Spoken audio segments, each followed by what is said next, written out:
Haleluya, haleluya. Bwana Yesu asifiwe sana.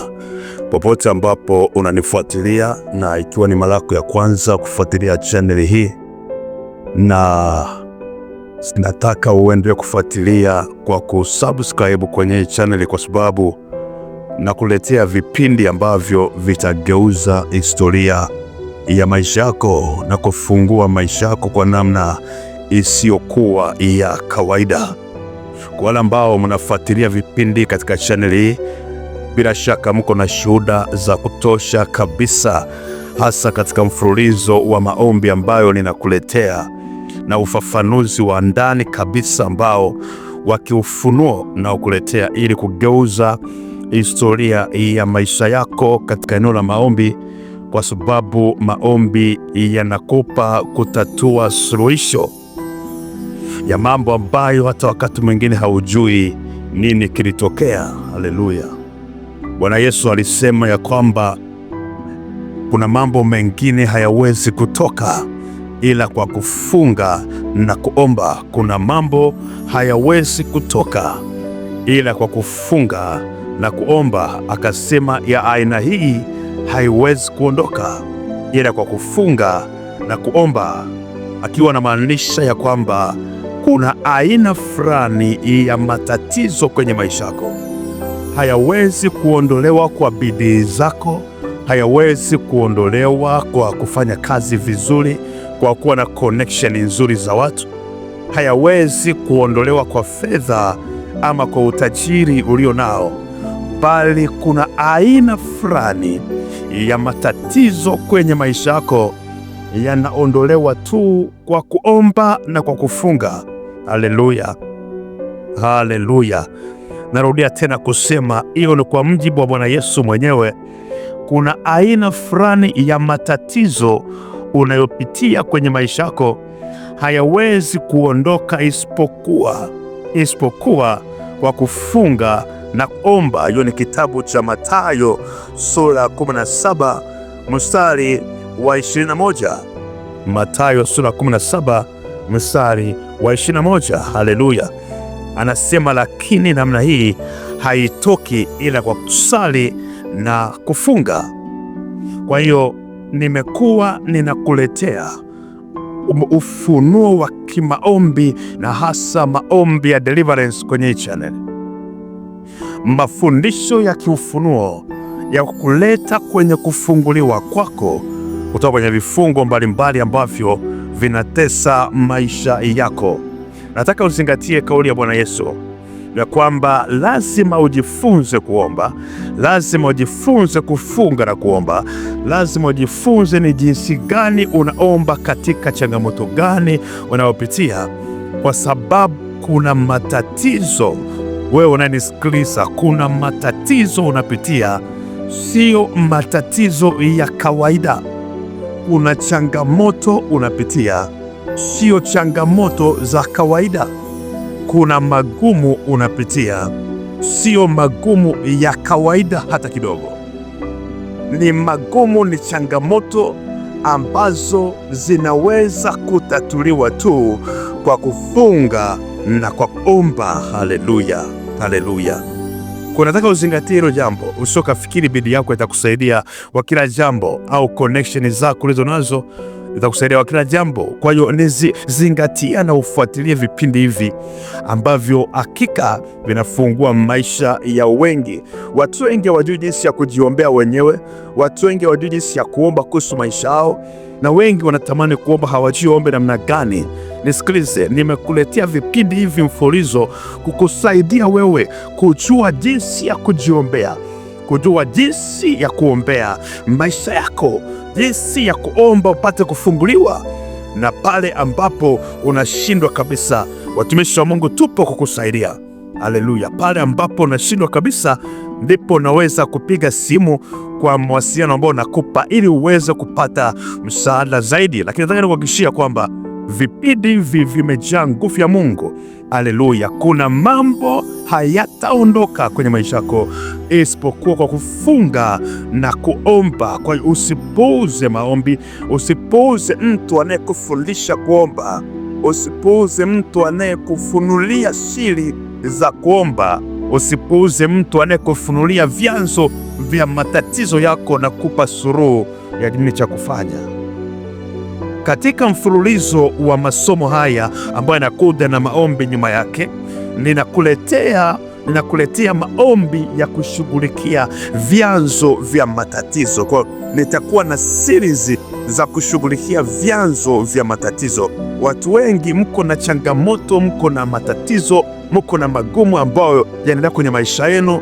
Miaka inaenda, miaka inarudi, miezi inaenda na mambo hayaondoki, na unatamani kujua hivi ni kitu gani kinaendelea, na watu wengi hawajui vyanzo vya matatizo. Nami nataka nikuambia ya kwamba ukijifunza kuomba namba moja, na ukajifunza nini chanzo cha tatizo unalopitia, unaweza kutatua hilo tatizo kirahisi sana kwa njia ya maombi. Haleluya, haleluya. Maombi ya kushughulikia vyanzo vya matatizo. Ninapoongelea vyanzo vya matatizo, kumbuka hii ni series, utanifuatilia, subscribe hapo unifuatilie. Tunapoongelea vyanzo vya matatizo, mimi binafsi kwa ufahamu wa Roho Mtakatifu alionifunulia, nitakupeleka moja kwa moja kwenye chanzo kwanza cha kuishi kwako. Nitakupeleka moja kwa moja kwenye chanzo cha kuishi kwako, kuzaliwa kwako na kutungwa kwa mimba yako. Haleluya. Nifuatilie kwa makini sana. Amen. Kwa sababu safari ya maisha yako ilianza siku mimba yako ilikotungwa ndani ya tumbo la mama yako. Safari ya maisha yako. Ndio maana utaona Bible inasema kwenye kitabu cha Ufunuo sura 12 kuanzia mstari wa kwanza na kuendelea mpaka mstari wa 6 wa 7 huko mbele, anaongelea habari ya mwanamke mmoja aliyekuwa mjamzito, yuko na mimba, lakini kuna joka kubwa ambalo lilikuwa linawinda huyo mtoto likisubiri siku huyo mtoto azaliwe lipate kummeza. Bible inasema ya kwamba huyu mama hakuwa amebeba mtoto wa kawaida, alikuwa amebeba mfalme atakayechunga mataifa kwa fimbo ya chuma. Na jambo la ajabu ni kwamba yule joka Ibilisi alijua hakika ya kwamba ni nani ambaye yuko ndani ya tumbo la huyu mwanamke. Nisikize makini sana. Joka alijua kabisa ya kwamba ni nani ambaye yuko ndani ya tumbo la huyu mwanamke. Alijua huyu mwanamke hajabeba mtu wa kawaida, amebeba mfalme atakayechunga mataifa na kuokoa mataifa. Na kwa hiyo vita ikaanza tangu mimba ya huyu mtoto, tangu mtoto akiwa tumboni, vita ikaanza kwa sababu ya ni nani aliye ndani ya tumbo. Na ndio maana kuna watu sasa hivi unanisikiliza, unapitia magumu, unapitia changamoto za maisha na unapambana kwelikweli, lakini unashindwa, unapitia vita ambayo haikomi, unashangaa nini kinaendelea. Nataka nikwambie ya kwamba asilimia kubwa ya vita unayopitia ni kwa sababu ya vitu ambavyo Mungu amekubebesha ndani mwako na wewe hata haujui, lakini wachawi wanajua, washirikina wanajua, wapiga ramli wanajua, wasoma nyota wanajua, watu wa giza wanajua. Kuna vitu umebeba, kuna ukuu umebeba, kuna utajiri umebeba, kuna heshima umebeba. Wewe yamkini ni kiongozi mkubwa, lakini hujajua bado. Yamkini ni mfanyabiashara mkubwa, bilionea, lakini bado haukutambua tangu nazaliwa hakuna aliyekufunulia hizo siri. Yamkini wewe ni kiongozi mkubwa, lakini hakuna aliyekufunulia hizo siri. Yamkini wewe ndiwe kiongozi na mkombozi wa familia na ukoo wako, lakini hakuna aliyekufunulia hiyo siri. Sasa unashangaa kwa nini napitia magumu nayopitia. Unashangaa kwa nini ninaumizwa hivi, nakataliwa hivi, nateswa hivi. Unashangaa kwa nini matatizo haya. Nataka nikwambie, asilimia kubwa ya matatizo na magumu unayopitia ni kwa sababu ya wewe ni nani. Na asilimia kubwa sana ya watu wamepata ufunuo wa kujua wao ni akina nani, kwa nini walizaliwa duniani, Mungu amewabebesha baraka gani zinazowatesa. Nataka nikwambie, unaweza ukawa mtu uliyezaliwa ukiwa umebeba baraka za watu wengi sana, na hizo baraka ikawa ndio vita yako, ukawa unateseka na kupigwa vita na mashetani kwa sababu ya hizo baraka ambazo umebeba kwa ajili ya watu. Nataka nikwambie, unaweza ukazaliwa kwenye familia ukiwa Mungu amekutuma kama mkombozi utakayechunga hiyo familia kwa fimbo ya chuma na kuikomboa katika laana za umaskini. Na wakati mimba yako inatungwa, nataka nikwambie, mashetani yaligundua, yakajua, mizimu ya ukoo ikajua, hayo mapepo ambayo yameshikilia hiyo familia kwenye umaskini, yakajua kuna mtu ambaye ameingia kwenye tumbo la huyu mama, sio mtu wa kawaida, ni mkombozi wa hii familia. Vita yako ikaanza, ukaanza kutegeshewa tangu ukiwa ndani ya tumbo la mama yako, na wakati unazaliwa mambo ya ajabu yakatokea, vitu vizito vikatokea, uchawi usiokuwa kawaida ukafanyika, wizi wa kishetani ukafanyika, vifungo vikaanza kufanyika. Tangu ukiwa mtoto ili kufunga kabisa hatima yako, ili kile ambacho kilionekana wakati unazaliwa kisije kikatokea. Watu wengi mnateswa na baraka na vitu ambavyo Mungu amewabebesha wakati mnazaliwa. Kwa sababu nataka nikwambie, maisha yako sio fumbo. Tangu siku mimba yako imetungwa, ndiyo siku maisha yako yalijulikana.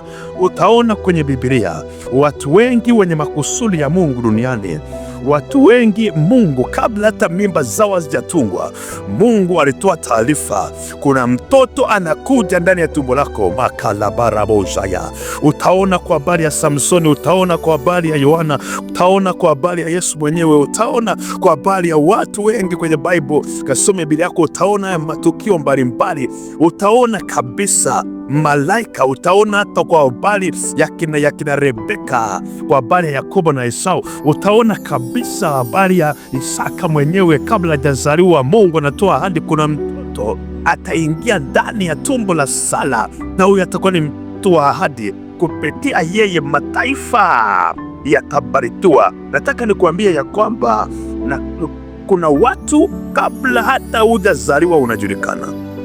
Unajua, unaposoma maandiko unapata kuelewa ya kwamba maisha yako si fumbo. Ulijulikana wewe kabla hata hujaingia kwenye tumbo la mama yako.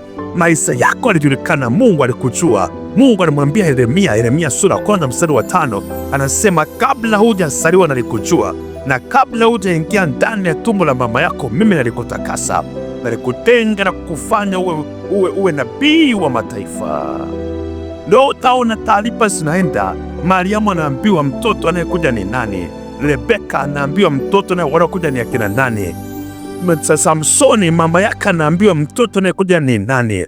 Haleluya, haleluya, haleluya, haleluya. Elizabeti anaambiwa mtoto anayekuja ni nani. Nataka unisikilize kwa makini sana, kwa sababu watu wengi wanafikiri ya kwamba maisha yao hayajulikani. Wewe peke yako ndo ujue ni nani, lakini wachawi wanaoweza kuchungulia rohoni kwa kutumia mapepo ya utambuzi wanajua kawe ni nani, na ndio maana wanakupiga vita kweli kweli. Wamekufunga tangu ukiwa mdogo, wengine wamefungwa tangu ukiwa ndani ya tumbo la mama yako.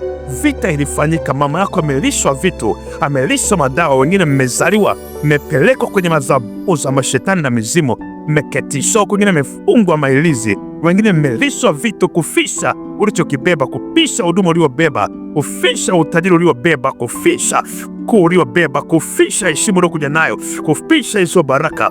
Watu wengi maisha yao yamefukwa wakati wanazaliwa na watu wakiwa wadogo, na hii ni kwa sababu watu wa giza wanaweza kusoma na kujua huyu mtu ni nani. Ndio maana Bible nasema kwenye Mathayo sura ya 2 inaongelea habari ya Yesu Kristo kuzaliwa kwake, na kwamba siku Yesu amezaliwa kuna watu wanaitwa mamajusi astrologers, ambao ni watu wasoma nyota, watu wenye uwezo wa kusoma mambo ya kiroho, uweze kusoma huyu mtu ni nani. Watu sio watu wa Mungu, ni watu wanaotumia nguvu za kipepo, lakini wanaweza kujua nyakati na majira juu ya mtu, na wanaweza kujua huyu mtu aliyezaliwa ni nani kwa kusoma nyota. Biblia inasema watu siku Yesu amezaliwa, wakati amezaliwa kama mtoto tu mwingine ndani ya hori ya kulia ng'ombe, amezaliwa kama watoto wengine. Lakini kuna watu kutoka mashariki ya mbali wanasema hapana, kuna mfalme amezaliwa, hebu twende tukamwone. Wanasema tumeona nyota yake tokea mashariki. Huyo mtoto sio wa kawaida, ni mfalme amezaliwa. Wakati wengine wanaona ni mtoto, kuna watu wanaona ni mfalme. Haleluya! Ndivyo maisha yako yalivyo. Wakati umezaliwa, baba yako na mama yako wamekuona unazaliwa, walifikiri ni mtoto amezaliwa. Tumepata mtoto wa kiume, tumepata mtoto wa kike, lakini wachawi kwenye huo mtaa, wachawi kwenye kijiji, wachawi wengine kwenye ukoo wanajua amezaliwa mkombozi wa hii family, amezaliwa mtumishi wa Mungu mkubwa, amezaliwa mwimbaji mkubwa, amezaliwa mwalimu mmoja atakuwa maarufu, amezaliwa kiongozi mkubwa, amezaliwa tajiri atakayeokoa hii familia. Wanajua nani amezaliwa. Kwa sababu hiyo wanaanza kupiga vita maisha yako tangu ukiwa mdogo, wakati ulicho na wakati wazazi wako walicho. Nataka nikwambie, chanzo kikubwa cha matatizo kinaanzia hapo, na ndio maana nakuletea mfululizo haya masomo na maombi juu yake, kuhakikisha ya kwamba tunashughulika na kila kitu ambacho kilifanyika juu ya maisha yako wakati unazaliwa. Nataka uangalie kitabu cha Ezekieli sura 16 kuanzia mstari wa 2, anasema mstari wa 3 anasema, useme Bwana Mungu auambia Yerusalemu hivi, asili yako na kuzaliwa kwako kwatoka katika nchi ya Mkanaani, Mwamori kwa baba yako, na mama yako alikuwa Mhiti. Mstari wa 4, na katika habari za kuzaliwa kwako, hapa Mungu anafunua habari za kuzaliwa kwa huyu Yerusalemu, kwa sababu Yerusalemu, nishawaambia hapo wanaonifuatilia, nishawaambia taifa ni mtu, taifa ni mtu. Haleluya! Familia ni mtu, kampuni ni mtu, kiwanda ni mtu, vitu vyote vinatoka ndani ya mtu. Unaweza kukuta kiwanda kikubwa kinaajiri watu 10,000, lakini ni mtu aliyekizaa. Unaweza kukuta familia ni mtu aliyezaa. Unaweza kukuta nchi ni mtu aliyezaa. Kwa hivyo Mungu anapoongelea Yerusalemu anaongelea mtu. Haleluya! Oh my Jesus, my God. Anasema, na katika habari za kuzaliwa kwako, siku ile uliozaliwa kitovu chako hakikukatwa, wala hukuoshwa kwa maji uwe safi. Anasema hukutiwa chumvi hata kidogo, wala hukutiwa katika nguo kabisa.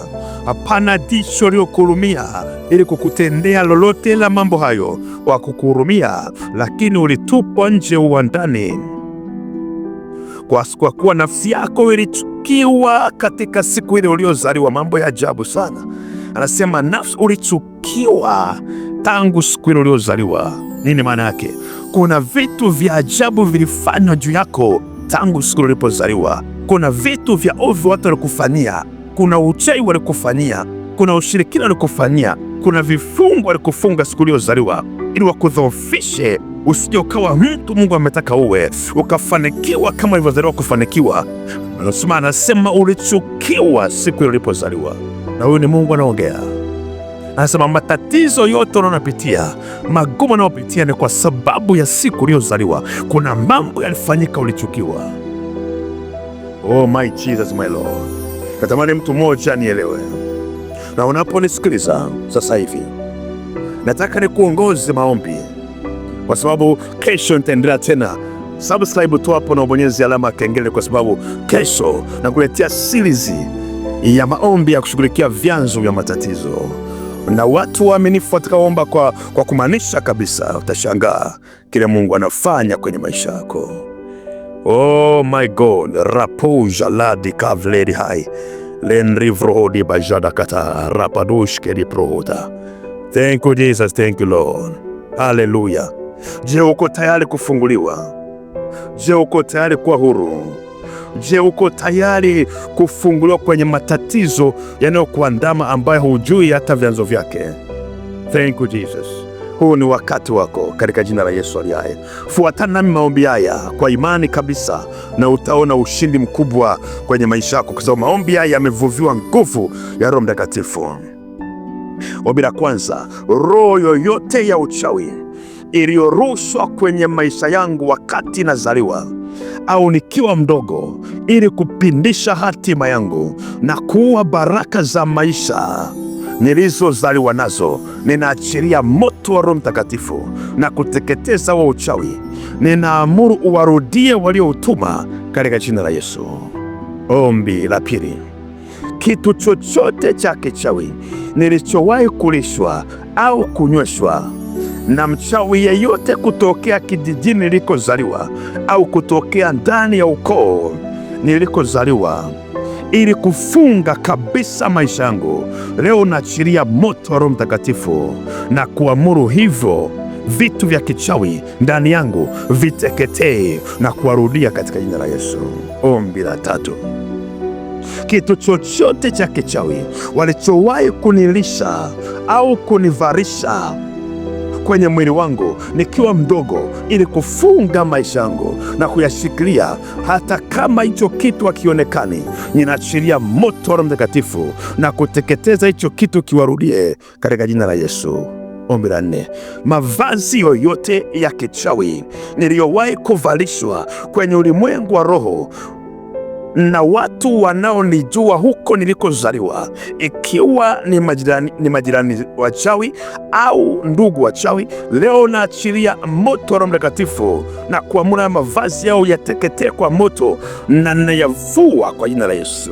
Bila tano: kila gereza lolote la kichawi au nyumba yoyote ya kichawi iliyopo kule nilikozaliwa au nilipowahi kulelewa, walipofungia hatima yangu na kunishikilia nisipige hatua, leo ninaamuru hilo gereza lishike moto na kuteketea. Natangaza kutoka ndani hilo gereza katika jina la Yesu Kristo.